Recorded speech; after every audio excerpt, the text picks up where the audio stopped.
మహాత్మా గాంధీ గ్రామీణోపాధి హామీ పథకం పరిరక్షణ యాత్రలో భాగంగా తిరుపతి జిల్లా సూలూరుపేట మండలం కోటపోలూరు పంచాయతీలో ఏఐసీసీ ఆంధ్రప్రదేశ్ రాష్ట్ర అధ్యక్షురాలు షర్మిలారెడ్డి రచ్చబండ కార్యక్రమాన్ని నిర్వహించారు. పేద బడుగు బలహీన వర్గాల కోసం కాంగ్రెస్ ప్రభుత్వం తీసుకువచ్చిన మహాత్మా గాంధీ జాతీయ ఉపాధి హామీ పథకం చట్టాన్ని బీజేపీ ప్రభుత్వం నీరుగారుస్తోందని, పేదల కడుపు కొట్టేందుకే పథకం పేరు మార్చి 125 రోజులు పెంచుతున్నట్లు మూటగప్పు మాటలు చెబుతున్నారని తెలిపారు.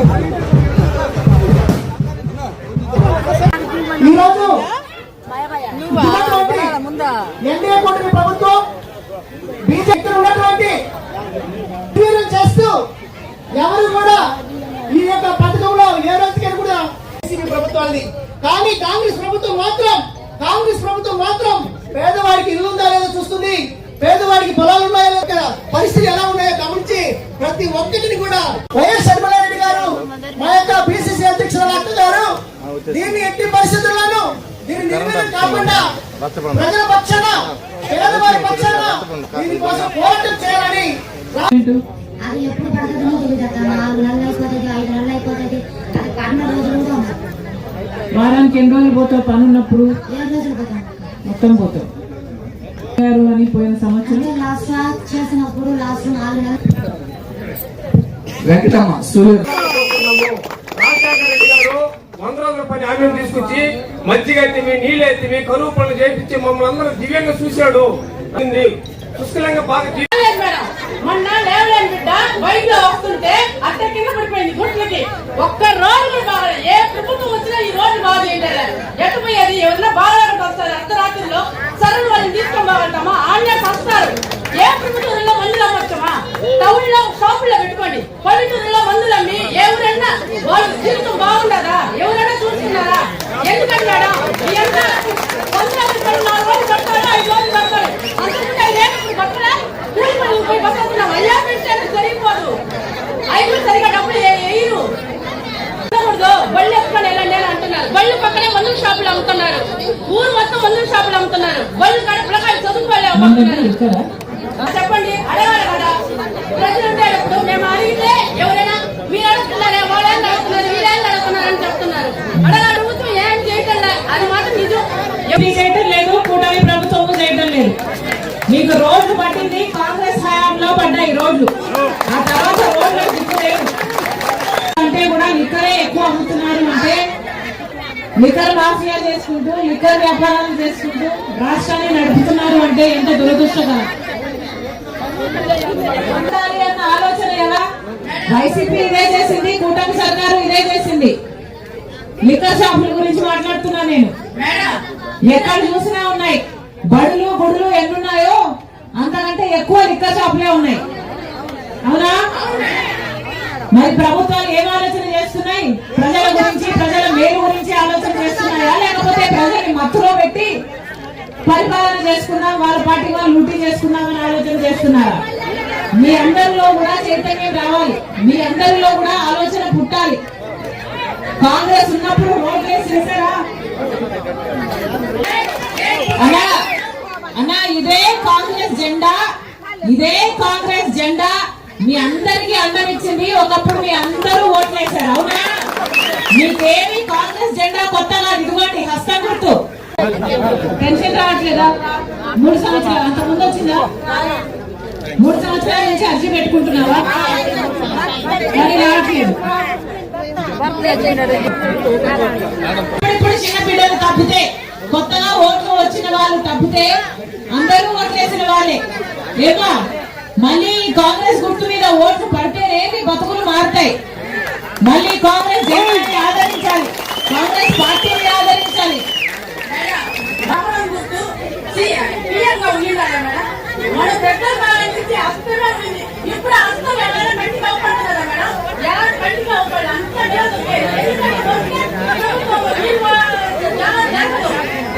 కాంగ్రెస్ పార్టీ దేశాన్ని అభివృద్ధి పరిచేదేమో కాంగ్రెస్ పార్టీ. బ్యాంకులైనా, రోడ్లైనా, ఇన్ఫ్రాస్ట్రక్చర్ అయినా, ఏదైనా తీసుకొచ్చింది, ఇంటర్నెట్ అయినా సరే ఆఖరికి అంతా కాంగ్రెస్ పార్టీ చేసింది. ఇప్పుడు బీజేపీ పార్టీ అధికారంలో ఉంది. చేసిన కాంగ్రెస్ పనులన్నీ హైజాక్ చేస్తుంది, ప్రజలు నమ్మించేస్తుంది, ప్రజలు గొర్రెలా నమ్ముతున్నారు. మీలో చైతన్యం రావాలమ్మా. మళ్ళీ చేతి గుర్తు, మళ్ళీ కాంగ్రెస్ పార్టీని ఆదరిస్తే తప్ప గ్రామాలు మళ్ళీ బాగుపడవు, మన బిడ్డలకు ఉద్యోగాలు రావు. ముఖ్యంగా ప్రత్యేక హోదా 10 సంవత్సరాలు ఇస్తానన్నాడు రాహుల్ గాంధీ గారు. ఆ కుటుంబంలో నుంచి రాహుల్ గాంధీ గారు మళ్ళీ ప్రధానమంత్రి అయితే తప్ప మనకు ప్రత్యేక హోదా వచ్చే ప్రశ్నే లేదు. అందుకే చెప్తున్నాం, మళ్ళీ ఆలోచన చేసుకోండి. కాంగ్రెస్ పార్టీని ఆదరిస్తేనే మన బిడ్డల బ్రతుకులు బాగుపడతాయి. బాలమురుగన్ గారు ఆయనకి కంప్లైంట్ చేస్తుందా? పనిచేయడం లేదు. ఆరోగ్యశ్రీ అని హాస్పిటల్లో ఉందా తల్లి? ఉందా? చేయటం లేదు. ఏమా ఉందా? చూడాలి, వినాలి అని ఇంతకుడికి ప్రతి అక్కకు, ప్రతి చెల్లికి మీ రాజశేఖర రెడ్డి బిడ్డ శిరస్సు వంచి చేతులు జోడించి మనస్ఫూర్తిగా నమస్కరించుకుంటారు. మీ అందరికీ తెలుసు, రాజశేఖర రెడ్డి గారు ముఖ్యమంత్రిగా ఉండగా ఎంత అద్భుతంగా పరిపాలన చేశాడు.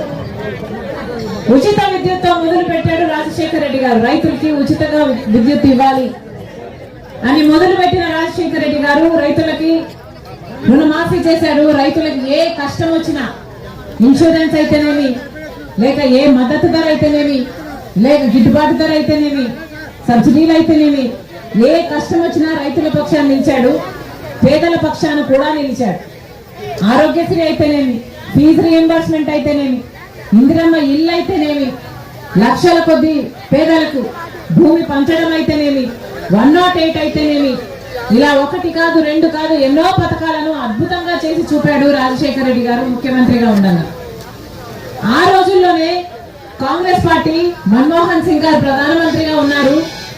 ఆ రోజుల్లో మొదలుపెట్టిన పథకం ఇదే రాయలసీమలో బండ్లపల్లిలో మొదలైన పథకము మహాత్మా గాంధీ జాతీయ గ్రామీణ ఉపాధి హామీ పథకం.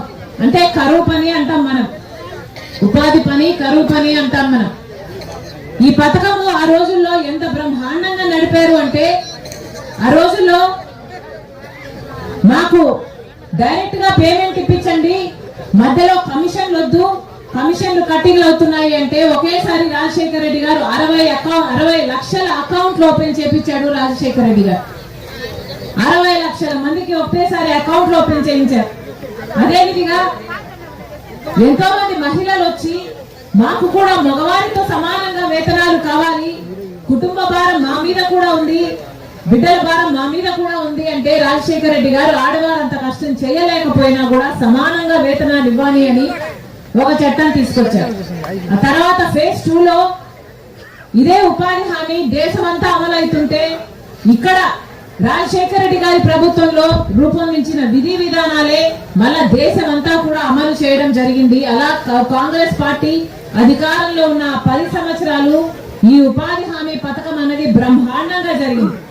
అంటే జాబ్ కార్డుకి 2 వేసుకున్నా కూడా 2,25,000కు పైగానే ఉపాధి హామీలో పని చేసేవారు. అంత అద్భుతంగా నడిపారు. ఇందాక అక్క చెప్పినట్టు ఉపాధి హామీ పనికి వెళ్తున్నారంటే ఒక టెంట్ వేసేవారు, గర్భిణీలకైనా లేక చిన్న బిడ్డలకైనా కొంచెంసేపు కూర్చోడానికి వెసులుబాటు ఇచ్చేవాళ్ళు, ఆటో ఛార్జీలు ఇచ్చేవాళ్ళు, మజ్జిగ ఇచ్చేవాళ్ళు, రస్నా కూడా ఇచ్చేవాళ్ళు. ఇలా ఎంతో అద్భుతంగా ఉపాధి హామీ పని మన రాష్ట్రంలో అమలయ్యేది. పేమెంట్ 15 రోజుల్లోనే పడేది. ఎందుకంటే ఉపాధి హామీ చట్టంలోనే ఉంది.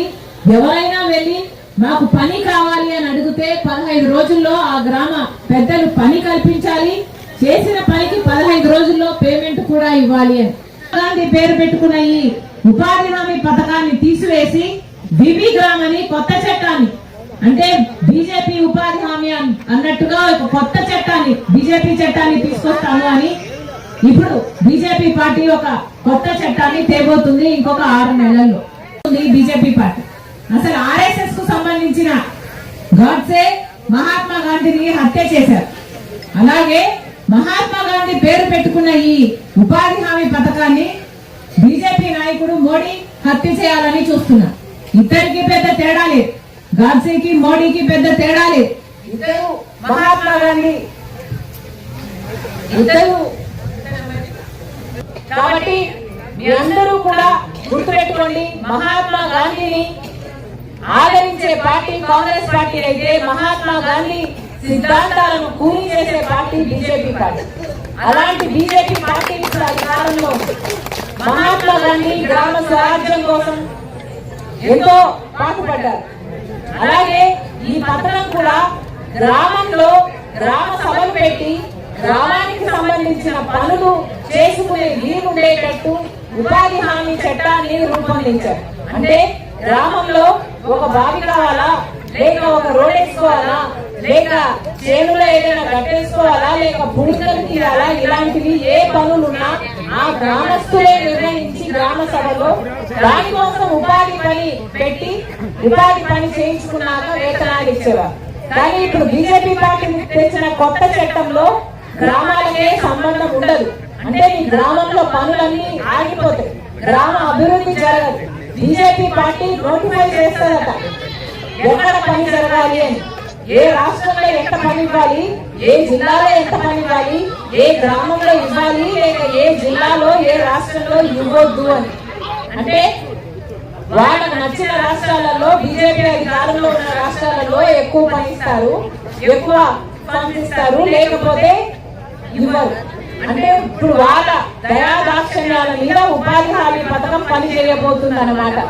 అంతేకాదు గ్రామాలలో పని చేయరు అంటే బీజేపీ పార్టీ పక్కన ఒక ప్రాజెక్ట్ నడుస్తుండగానో లేకపోతే ఏదైనా కాంట్రాక్టర్ కింద ఆ ప్రాజెక్ట్ ఉంటే ఈ ఉపాధి హామీ పథకాన్ని మొత్తము ఆ కాంట్రాక్టర్ కింద తెచ్చే అవకాశాలు ఉన్నాయి.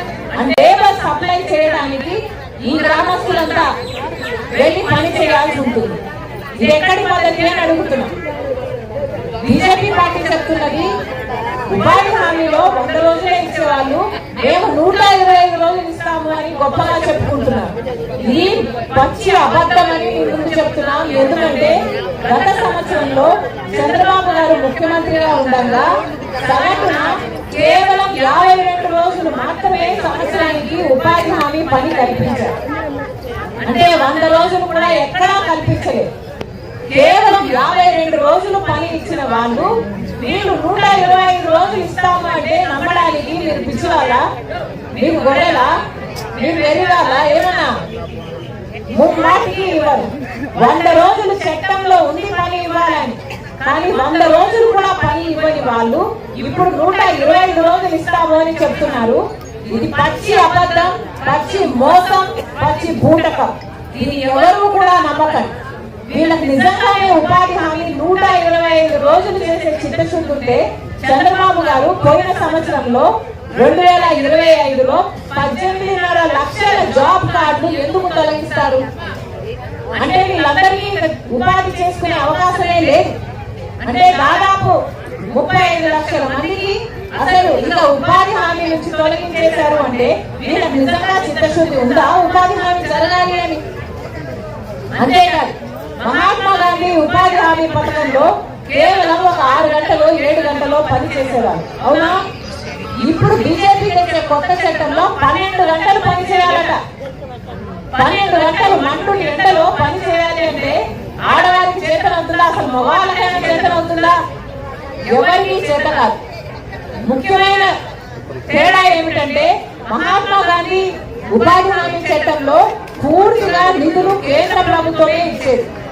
కానీ ఇప్పుడు బీజేపీ చట్టంలో కేంద్రం ఇవ్వదట, 60% ఇస్తారట, 40% రాష్ట్ర ప్రభుత్వాలే పెట్టుకోవాలి. మన రాష్ట్రం మళ్ళీ ఉపాధి హామీ ఖర్చు పెట్టుకునేంత స్తోమత మన రాష్ట్రానికి ఉందా? ఇప్పటికే చంద్రబాబు గారు కనీసం ప్రభుత్వ ఉద్యోగస్తులకు జీతాలు ఇవ్వడానికి కూడా ఇబ్బంది పడుతున్నారు. మరి ఇప్పుడు ఉపాధి హామీ ఖర్చు పెట్టుకోవాలి అంటే పెట్టుకోగలరా? ఇదివరకు 500 కోట్లు అయితే ఇప్పుడు 5,000 కోట్లు అవుతుంది. ఇంత ఖర్చు చంద్రబాబు గారు పెట్టుకోలేరు, పెట్టుకోరు. రాష్ట్ర ప్రభుత్వం పెట్టుకోదు కాబట్టి కేంద్ర ప్రభుత్వం కూడా 60% ఇవ్వాల్సిన అవసరం కూడా పడదు. ఇది వీళ్ళ కుట్ర. ఉపాధి హామీ పథకము అంటే పేదవాళ్లకు ఉపాధి కల్పించి వాటికి వేతనాలు ఇస్తే డబ్బులు మొత్తం పేదవాళ్ళకే పోతాయి. బీజేపీ నాయకులకు, బీజేపీ బినామీలకు పోవు కదా. అందుకని ఈ పథకాన్ని ఎత్తేస్తే, ఈ పథకాన్ని మూసేస్తే ఆ డబ్బులకి కూడా ఆసరాగా నిలబడి ఉపాధి హామీని ఎంతో మందికి మళ్ళీ యథావిధిగా నడిపింప చేయడానికి కాంగ్రెస్ పార్టీ ప్రయత్నిస్తుంది. అందులో భాగమే ఈ రోజు మేము మీ దగ్గరికి రావడం జరిగింది. మన రాష్ట్రంలో చాలా సమస్యలు ఉన్నాయి. మన రాష్ట్రంలో రైతులకు సమస్యలు ఉన్నాయి, బిడ్డలకు ఉద్యోగాలు రావటం లేదు, చదువుకున్న బిడ్డలకు పీజీలు, డిగ్రీలు చదువుకున్న వాళ్ళు కూడా ఏ డ్రైవర్లుగానో పనిచేస్తున్నారు, దిగ్వర్కర్లుగానో పనిచేస్తున్నారు. ఇలా ఎన్నో సమస్యలు ఉన్నాయి మన రాష్ట్రంలోనే. వీటన్నిటి కోసం పోరాటం కోసం కాంగ్రెస్ పార్టీ సిద్ధంగా ఉంది. కానీ మీరందరూ కూడా కాంగ్రెస్ పార్టీ తరఫున నిలబడాలి. కాంగ్రెస్ పార్టీని మీరు బలపరుస్తేనే కాంగ్రెస్ పార్టీ మీ తరఫున పోరాటం చేయడానికి వీలవుతుంది. మరొకసారి చెప్తున్నాం, రాహుల్ గాంధీ గారు ప్రధానమంత్రి అయితేనే మన రాష్ట్రానికి 10 సంవత్సరాల ప్రత్యేక హోదా వస్తుంది. రాహుల్ గాంధీ గారు ప్రధానమంత్రి అయితేనే మన రాజధాని అప్పులు కాకుండా నిధులిచ్చి కట్టబడుతుంది. రాహుల్ గాంధీ గారు ప్రధానమంత్రి అయితేనే మన బిడ్డలకు ఉద్యోగాలు వస్తాయి. ఇవన్నీ జరగాలి అంటే మళ్ళీ మీరందరూ కాంగ్రెస్ పార్టీ దిక్కు చూడాలి. మీరందరూ కాంగ్రెస్ పార్టీ వైపు చూసి కాంగ్రెస్ పార్టీని మీరు ఆశీర్వదిస్తే తప్ప, మీరు బలపరిస్తే తప్ప కాంగ్రెస్ పార్టీ మిమ్మల్ని బలపరచడానికి కానీ, మీ తరఫున పోరాటం చేయడానికి కానీ వీలుండదు. మరొకసారి మీ అందరినీ అభ్యర్థిస్తున్నాం, మీరందరూ కూడా కాంగ్రెస్ పార్టీని ఆదరించండి. మీ తరఫున చేస్తున్న ఈ పోరాటం, ఉపాధి హామీ పథకాన్ని రక్షించుకోవడానికి చేస్తున్న ఈ పోరాటంలో మీరు కూడా చేయి కలపండి. ప్రతి అంశంలో కూడా కాంగ్రెస్ పార్టీ మీ వైపు ఉండి మీ తరఫున పోరాటం చేస్తుందని మరొకసారి మాటిస్తున్నాం.